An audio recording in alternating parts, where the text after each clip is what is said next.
VTuber 101. Kind of a weird title. We weren't exactly sure what to call it, but we're part of Kawa Entertainment. So my name is Pidge, and I'm Kezzy. So both of us started as indie VTubers, and the more we learned about VTubing, the more we were like, okay, we can do more. And creating our own agency is something that's been in the works for about a year now. So when it comes to the information we're talking about, it's from not only VTubing ourselves, but also starting an agency. So most of y'all probably know what VTubing is, but for those that don't, I thought this title was funny at 2 a.m. this morning. But yeah, VTubing at its core is basically just using an avatar that isn't actually yourself, and using that to create any kind of content. Oh my lord, sorry. A lot of people attribute it to streaming, but to be honest, it can really be used to do quite a bit else. So we'll get into that a little bit later. And then also, a lot of people are asking, okay, well, should I be a VTuber, right? And there are a lot of positives to it. So one of those being privacy and life balance, because you're not constantly being in character on stream, and then you go right back and you're the same person, right? There's a little bit more of a separation. You can be whatever you want. So as shown on the screen, Tia is an alien slime princess. She is probably not that in real life, but you get the idea. And it's a lot easier to brand yourself. So as an IRL streamer, there's people that play characters still, but it's a lot more difficult to brand a normal human being as a whole thing. It's just a lot easier to stand out. So a lot of people also are like, okay, do I go out and spend 10K on a model? No, why would you do that? That's absolutely insane. So you can get started on VTubing very, very cheap. You really only, it's actually free, just straight up. As long as you have a computer and a webcam, you can start VTubing today for free, with just time. So VRoid is a free sort of plugin that you can use to make 3D models. They start out pretty basic, but they can become fairly complex. I've been absolutely amazed by some of the stuff people have made in VRoid Studio. And you can actually download it really easily on Steam. VC Face actually then takes that VRoid and basically manipulates it using your webcam. So depending on how your face is moving, and your mouth and your eyes and all that, VC Face takes that and actually turns it into something you can use on the screen. And then the last part of this entire free package is OBS Studio. So OBS is open source completely, so it's literally completely free, and it is absolutely amazing. Literally the de facto standard at this point. There's almost nothing else that's being used. So with just those 4 things, you could literally start VTubing right after this panel.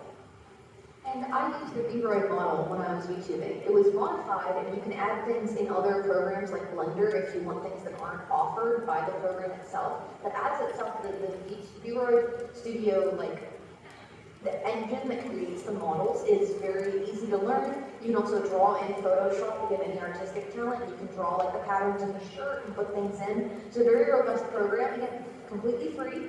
And there are people that also take commissions to just bring it a little bit more customized as well, and it's extremely affordable as well.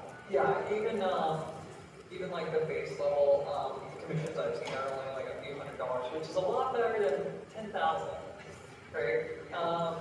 Now, this is probably a really confusing slide. VTubing is not all happy sparkles and sunflowers, so there are some downsides, unfortunately. And a lot of them have become more prevalent over the last year or so. As more VTubers have flooded the market, it's become highly saturated. There's this concept of fame and fortune, much like with normal YouTubers or normal streamers. It can create a sort of toxic rat race almost, where you're trying to do anything you can in order to get that little taste of fame, and it can kind of be not great. So parasocial relationships are also particularly bad, especially for VTubers, in my opinion. I'm not exactly sure why, but it just seems like even more so than regular streamers, which is really confusing because you would think that given the fact that you can't actually see the person, you would think that that means that they would be like more distant, but it almost feels like they actually will sometimes think of the avatar as like not a person. And so that's a problem because then obviously the parasocial relationships can develop way worse than if they thought of them as an actual person instead of objectifying them.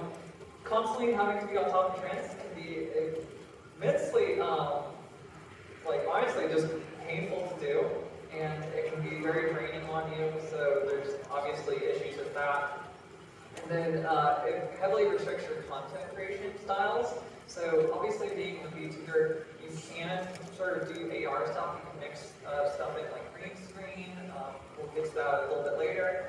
But overall, you have reduced your ability to like just go out and film something quite dramatically. So there are some limits there. And then the last thing is, just like any other community, VTubing has a lot of baggage as a community. Again, we'll get into that a little bit later, but yeah, so now that I've given you all those parts that suck, we'll talk about how you can actually get back into it, if that didn't scare you off. So, one of the first questions I get whenever someone asks me about getting started in VTubing is like, okay, what platform? And there's really two. There's YouTube and Twitch. I'll get into the other ones later, but to go over to YouTube real quick, YouTube has a lot of pros, and I think that a lot of people overlook it due to the fact that Twitch is a little bit more common in the streaming space, but I'll go over that. I may be a little bit opinionated, but I promise I'm fair to both. So YouTube pros, obviously, content creation and discoverability, you have unlimited options, basically, because you have videos, you have shorts, you have community posts, you have streams, obviously, as well, of course, and you also are always going to have those, right? So the second that you go by and you end your stream, that stream gets turned into a video, and it will be on YouTube until you delete it or private or whatever forever. In the like sort of terminology of like ads, it's called evergreen content, which means it's always going to be there, it's always going to be alive, and that means that you are always getting views. So if your content is evergreen, you don't need to be making content continuously in order to be getting subscribers and getting views. YouTube also takes a little bit less than Twitch does in terms of your monetization once you actually get it, so that's another pro. There's also a few others, like it has a few more advanced features that Twitch doesn't necessarily have, but I think those are more sort of like once you get into the ecosystem sort of deal. So there are some cons. It's a little bit harder to get monetized on YouTube, specifically on Twitch. Getting affiliate, yeah, I can't think of the word. Affiliate is actually fairly easy. I know some people will probably take offense to that because it is, don't get me wrong, it does take effort, yes. But at the same time, if you stream consistently for like a few weeks, they'll give you affiliate pretty quick. And I'll mention why in a little bit. The chat experience is bad. I'll just be honest, it's a lot worse than Twitch. I will say that it's not as bad as a lot of people think, because a lot of people don't put on low latency chat when they go to stream on YouTube, and oh my lord, does it make a difference. It goes from like several minutes almost per chat to only like a second or two at most, and it's way, way better. Way less community features, so there's not stuff like points or like redeeming like a bunch of tools like that use sounds and stuff that you can create on screen. Live redirect is just added to YouTube, which is a great step in the right direction, but I will be honest, YouTube does need to catch up on this a little bit. And gift subs were only like a couple months ago that they added that. Oh, but I don't even think it was a couple months ago. Maybe a month ago. Yeah. So it feels like things that Twitch has had for over a year that people loved, YouTube was very slow on the uptake to implement their own version, which is really frustrating for people that were doing the pros and cons. But it feels like YouTube is slowly rolling out a lot of those features, not quite copied exactly, but doing a lot of the same things. Which, yeah, YouTube always is a little bit YouTube-ish. I don't even know how to describe that perfectly, but There's also a higher learning curve, so there definitely is a few things that YouTube does that are a little bit weird and a little bit more complex. Twitch is very easy to get started, easy to get going, and the amount of tools that Twitch supports currently is nice. So there definitely is a con there. I will want to say one thing. People think that discoverability on YouTube is garbage. I don't know where this myth comes from, and yes, they will straight up call it a myth. It doesn't make any sense. I was talking to Uncle Loki, I guess. Loki is fine. Yeah, I always call her Loki, but she's a YouTuber and a Twitch streamer that has now fully switched over to YouTube. And the reason why is in the last month, she went from 2,000 subs on YouTube to 220K subs. So quite a bit of a jump, as you see from this graph she graciously let me use. And it was all due to shorts. So she actually uploaded I think it was around 20 different shorts, and a few of them really, the algorithm was like, this is the shit. They were really funny shorts, to be clear. She worked hard on her festivals. Yeah, so this is the thing, right? So YouTube took it off, gave her absolutely, literally, you can see here, millions of views. It brought in tons of fresh eyeballs. And she was streaming on Twitch previously, and she was like, you know what? Why don't I try YouTube? And she has been streaming on YouTube the last 2 weeks or so. This literally just happened, yeah, you can see October 21st. And she went from streaming on average to 15 to 20 viewers on Twitch to almost actually pretty consistently about 1,000 on YouTube. And obviously that will subside a little bit over time because usually those sort of fast growths will subside. But 1,000 as a starting point is pretty insane. Yeah, so. And that's not running ads or anything. That's just the algorithm being enough people liked this in the first hour that we're going to show it to more people and then to more people, and they send it to their friends, and it got shared on groups all over different social medias because it was genuinely funny, right? And the big thing to take away that a lot of people miss is if you try to do the same thing that you're doing on Twitch and the same thing you're trying to do on YouTube, you're not going to have a good time. They're inherently different platforms, and you do need to approach them in different ways. Because if you try to approach YouTube the way you're approaching Twitch, where you just stream, you're not going to have a good time. Unfortunately, that is sort of the issue with YouTube, is you gotta play the game where you upload different kinds of content. But the thing is, the growth potential on YouTube, in my opinion, is far better. So anyway, now to get to Twitch. So I do love Twitch. I follow a lot of people on it. It is awesome. There's a lot of pros to it. So the rich ecosystem of tools and chat experience is far greater. Seriously, the amount of tools made for Twitch versus YouTube is probably 9 tools on Twitch and 1 YouTube tool. It's insane. It's super easy to monetize, getting affiliate, super easy, like I said. Plug and play experience, you literally just hit stream, you're good to go. No fuddling around with chat latency settings, that's a little bit weird, right? Now there are some cons. Twitch takes a fairly high cut of subs specifically compared to YouTube, and the lack of discoverability, like I said, without evergreen content, if you're not streaming, you're not growing.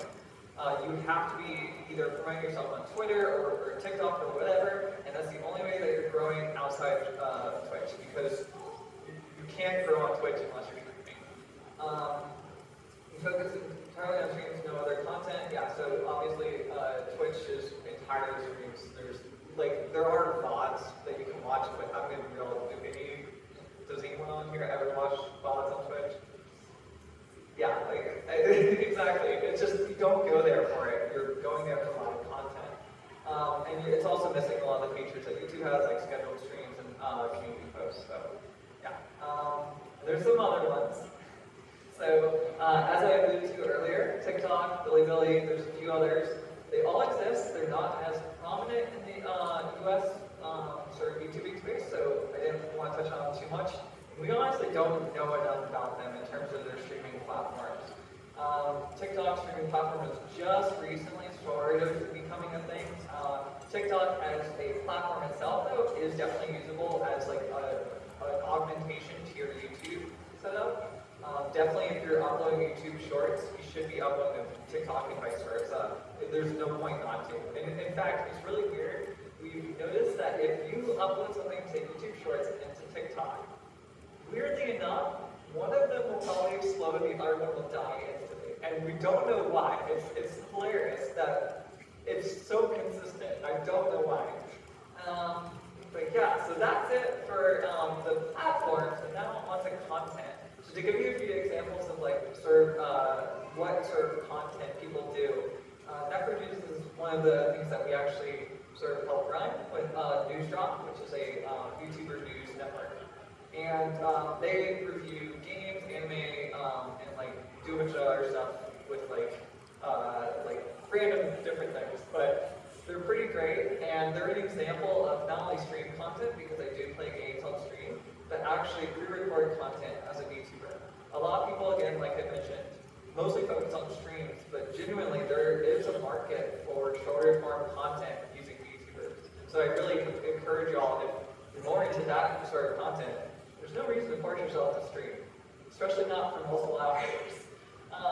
Onigiri is another really good example because she uses AR in her stream. So as you can see, sort of like beneath the chest area of all these screenshots, you see like the entire smorgasbord of food and cooking utensils. That's because that's all actually real life. And she uses sort of like a green screen suit, except for the hands, and she'll have her hands moving around cooking. And she invites guests on, and it's pretty fun because they like cook a certain meal that the guest wants to eat, and yada yada. It's really interesting. Highly recommend you check her out. Super cool, sort of like use of VTubing. Then the last person I wanted to sort of talk about, also guess that is a Muppet that she created specifically for random videos and streams. So Lua does a lot of really weird stuff. Like sometimes she'll do cosplay, sometimes she'll do programming, live TV, everything under the sun basically. And it doesn't need to just be games. That's sort of what I'm getting at. Obviously, again, if you want to play games, go for it. I love games, right? Everyone loves games. But there are other options. So if you've only shied away from VTubing because you're like, you know what, I don't really like games that much. I just want to like study anime or like draw or something. I really would recommend that you give it another try under those sort of methods. And diversifying your content as well. Yeah, diversifying your content for sure. So, yeah, okay. So, there are two sort of like avenues to VTubing, right? There's for fun and for work.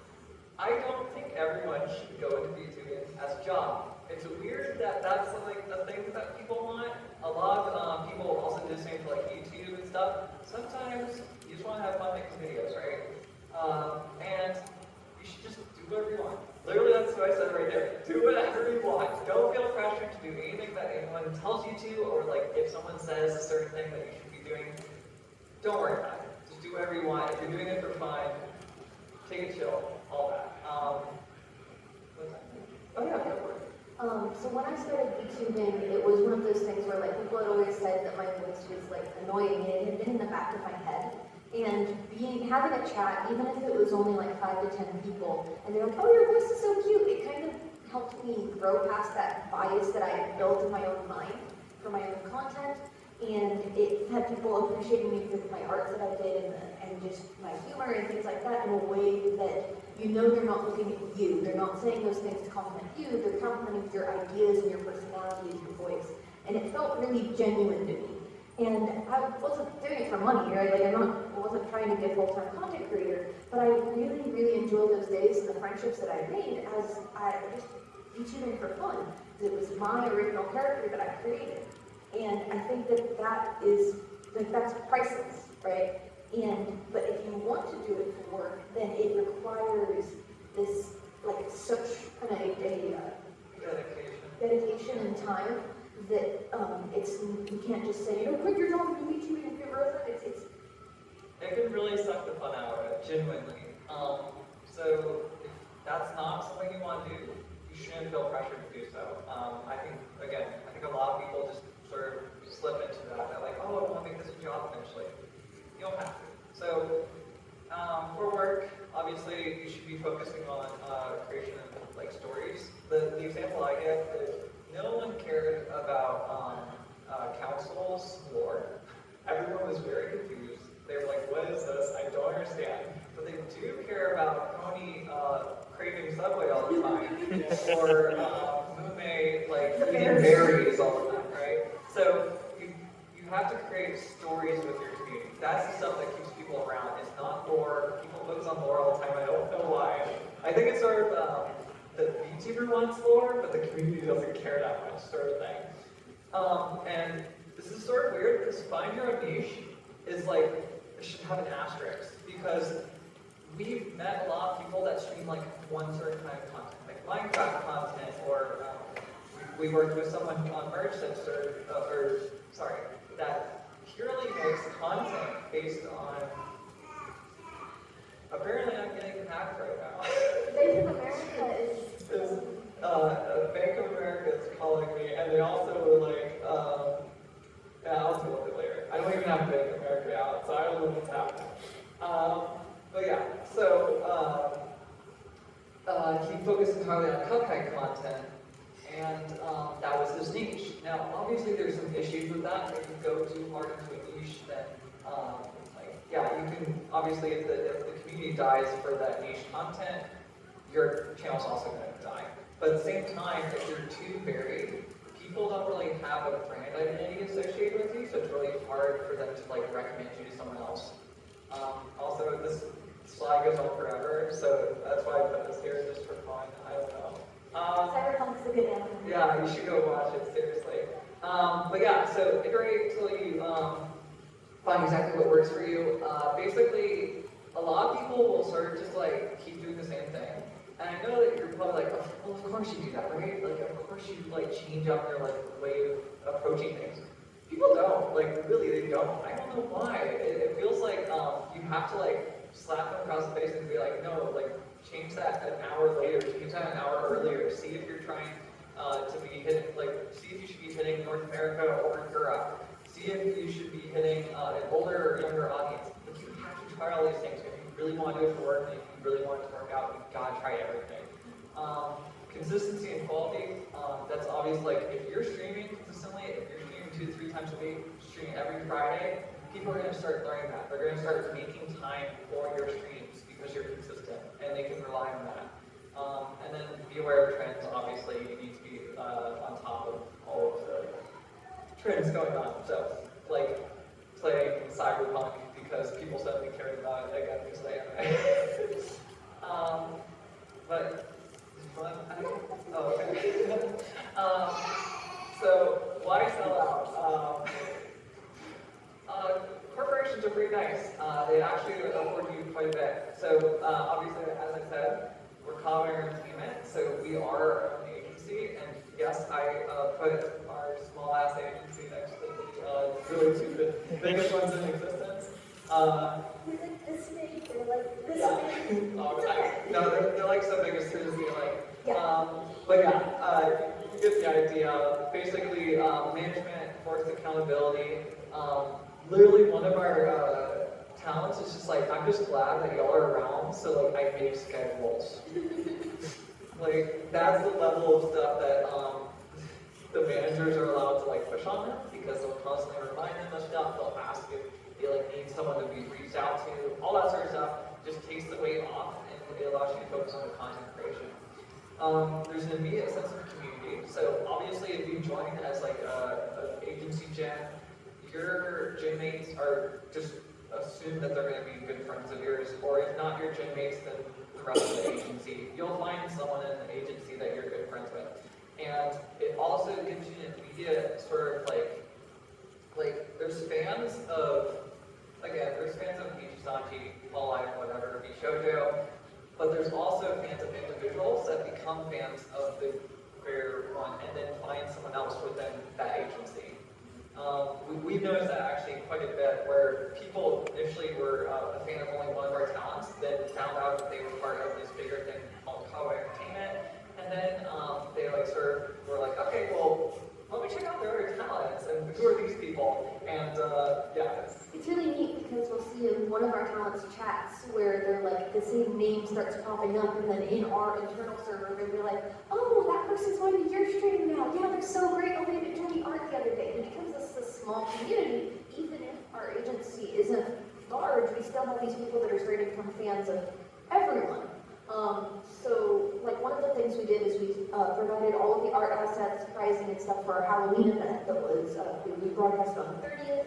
And so we had an art contest where there were people that drew all 6 of our talents, every single member of Kawa. And those are people that started in one community and now like everyone. And they're putting their time into art and they're supporting them and they're coming to the stream.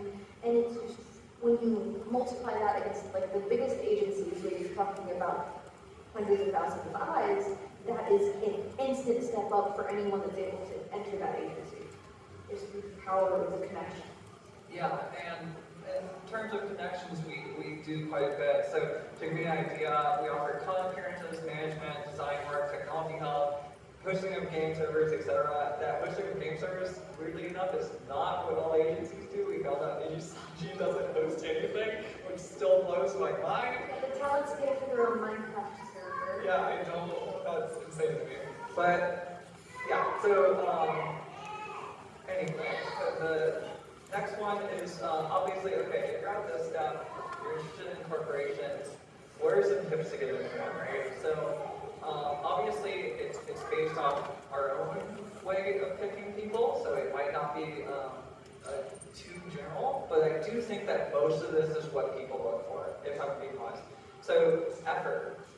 If there's an application you have to fill out, and there's optional questions, you should probably still fill them out. I sort of give the hint that like if you're hardly trying and it's obvious you're hardly trying, up front in our first interaction, you're probably not going to be the best talent. So like for example, if you're giving like one sentence answers to like most of the questions, it's probably a bad sign. Maybe you should just not apply because maybe you're just not ready to like actually treat it as like a full-time or like even a part-time job.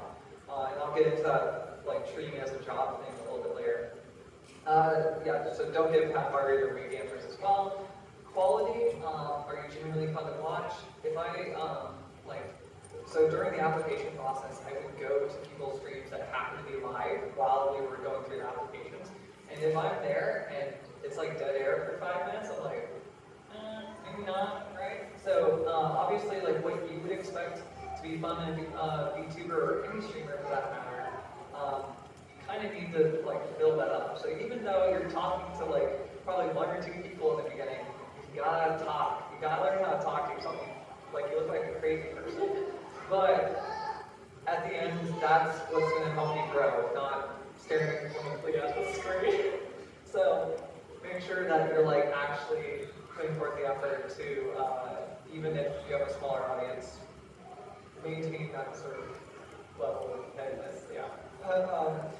Sorry, I'm failing at words on that one. But the other thing is stream consistently. This is hilarious to me. There was people that would apply, and then I like go to check out their stream. And they haven't streamed for like 3 weeks or like a month plus at some point. And I was like, you realize like you have to stream multiple times a week for most agencies, right? Like that's like a thing. And again, they might, if we were to hire them, they might do that. But why would we take a chance when we can find someone else that is already doing that, right? So it's just something to keep in mind. And then the other thing, like I mentioned, remember it's a job. It is, genuinely. And even if it's like just a part-time gig for you or whatever, if money is being thrown around and it's not a group, it is a job, and you have to treat it as such because otherwise you're not going to get enough out of it. And neither is the agency, and it probably just won't end up all that lucrative for either of y'all. So yeah, make sure you are like really selling yourself, make sure that you're actually just interested in it, showing that you're interested, and as I said, this is your time to post and sell yourself, really. So there are some concerns. A lot of VTuber agencies have been started out recently that are sort of a little bit dubious in terms of their ways that they handle like contracts and their talents and whatever. I won't go into all the horror stories we've heard, but good Lord, we have heard numerous horror stories. One person I was talking to this last week is Cody, who is a new hire from False ID, and you all know him. False ID does a lot of VTuber news. But Cody gave me a lot of insight. Sorry, the co-host, Cody. Yes. Sorry. I think it's also code. Yeah. But yeah, anyway. He gave a lot of insight into like what he previously was at an agency and they didn't have a contract. So if they don't have a contract and you're expected to treat this as a job, oh my god, why run? Seriously, get out of there. That doesn't make any sense because without a contract you have nothing. There's no accountability from your side. You literally have no obligation to do anything and neither do they. So just run. Get out of there. And saying you can sign the contract with your VTuber name, that's also not a legally binding contract. Yes. That's also something we heard. Yeah. Don't assume the agency also has your best interests in mind. Please read them carefully. So a lot of people I think get swept up in the sort of hype of it all. They're like, oh my god, I finally got an agency. I finally made my first contract. This is so awesome for me. Take it slow. You should be, if they're forcing, if they're really pressuring you to sign within 24 hours, that's actually straight illegal in some places, but also, it just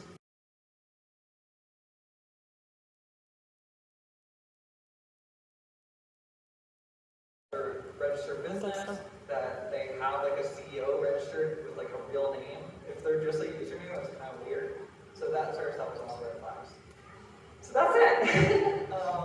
Yeah, so we actually are currently at a booth in the Artist Alley, and we're at 614. We've been doing these sort of things where there's meet and greets with our VTubers, and yeah. But I think, yeah. So this is the specific VTuber that's going to be right after this. If some of y'all are kind of Merriweather, I didn't put the name on there. Incredible. But yeah, Merriweather is going to be our booth right after this panel, and then there's going to be a few other art talents after that. So, but yeah, if y'all have any questions, there is a mic up here. Yeah. Okay, thank you.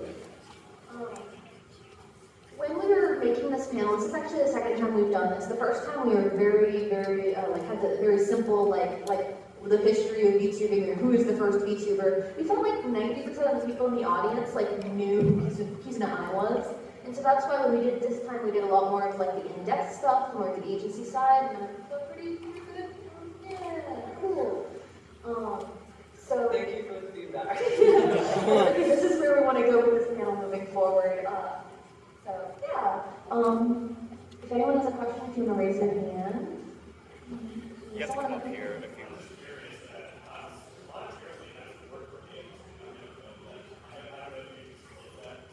So how does what? Monitor. Okay.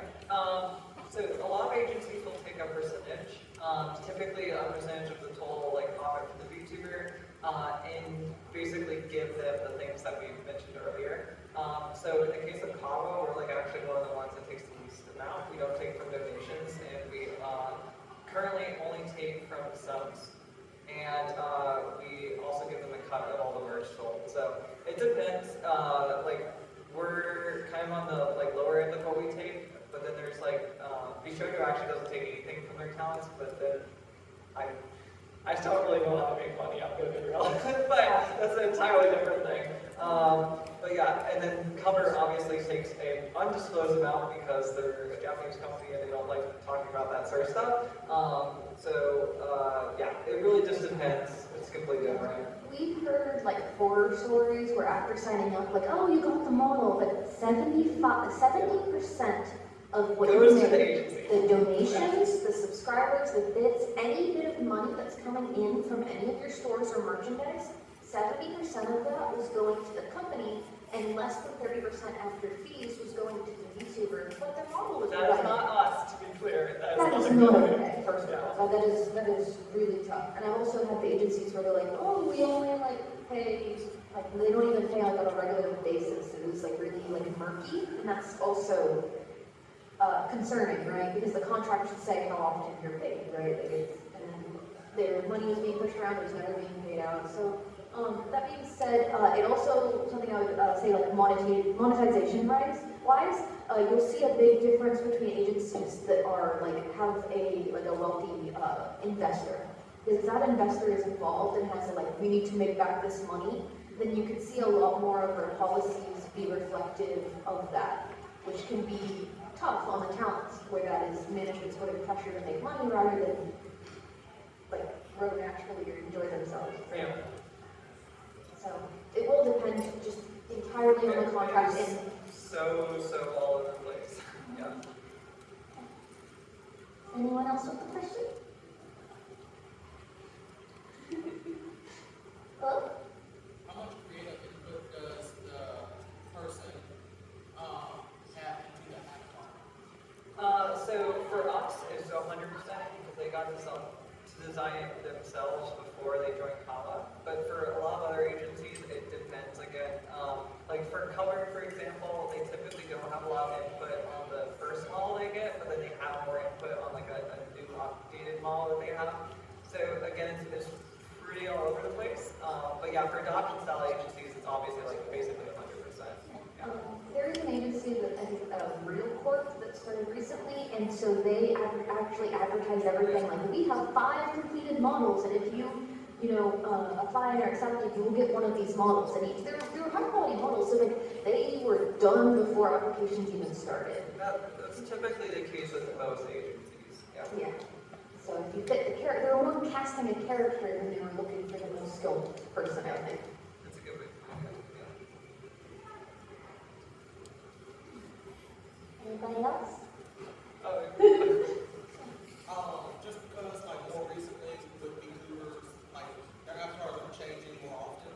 How often is that expected, or at the beginning of summer, a lot of avatars were one way, and then now that we've gotten toward fall or winter, a lot of people change their avatars. Yeah, I think a lot of people try to mix them up every once in a while, just to sort of, keep it fresh, I guess. But to be quite honest, most indies won't change it for a year plus, and that's completely fine. Most people are fine with that. If you have the money, feel free to spend it however you want, right? You can obviously do that. But for most people, it definitely you don't need to do it that frequently. Yeah. I will say if you have a 3D model rather than a 2D model, it's a lot easier. There's free, hey, here's a made outfit you can download and put on your model in 10 minutes.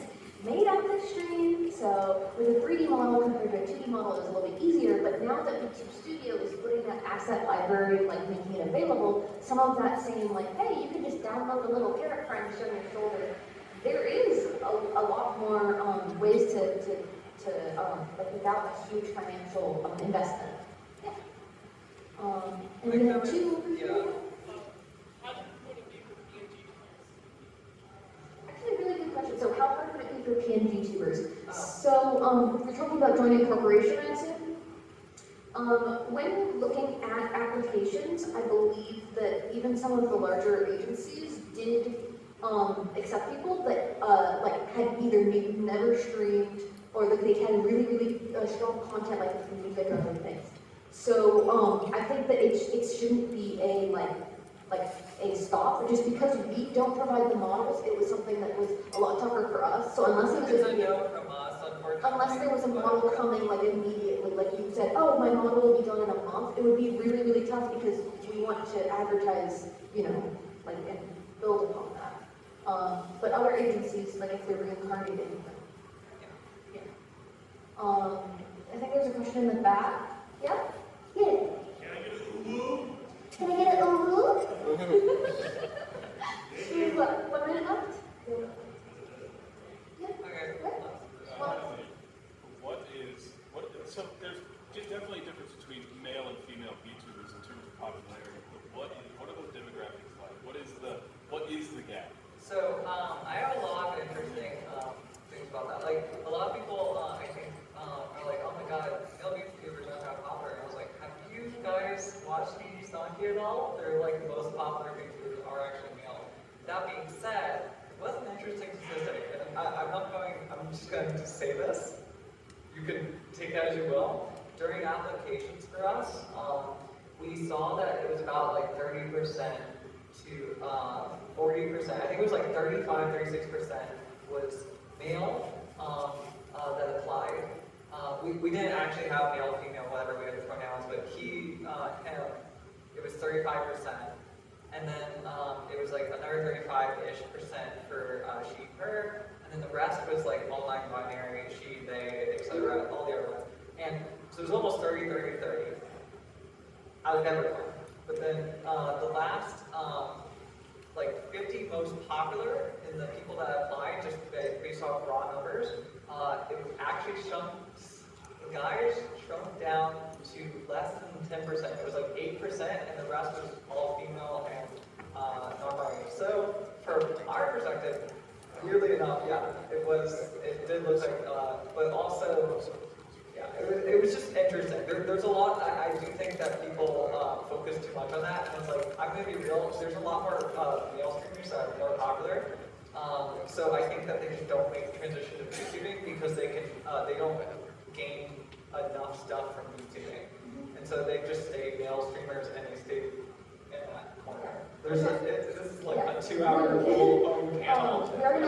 This is the last question, so I just want to add one last thing. So we were very openly like any gender may apply for Kawa. That's just something that we really strongly believe in, and so that's why we got so many entries that decided to write other pronouns for the application. But when you look at the top Twitch streamers, and 99% are guys, like you saw like just how many names there are male, and how successful they are. There's clearly nothing stopping men from being successful streamers. It's just that a lot more women are using VTubing, especially because of the protection aspect, especially the amount of female streamers that are getting harassment. And so VTubing has become so, like, there's a lot of women in it because of that. And so just because there's more, doesn't, like, it's like a false negative coming back that it seems like it's more popular because there's a lot more trying to doing it seriously and things like that. But I don't think there's like a barrier.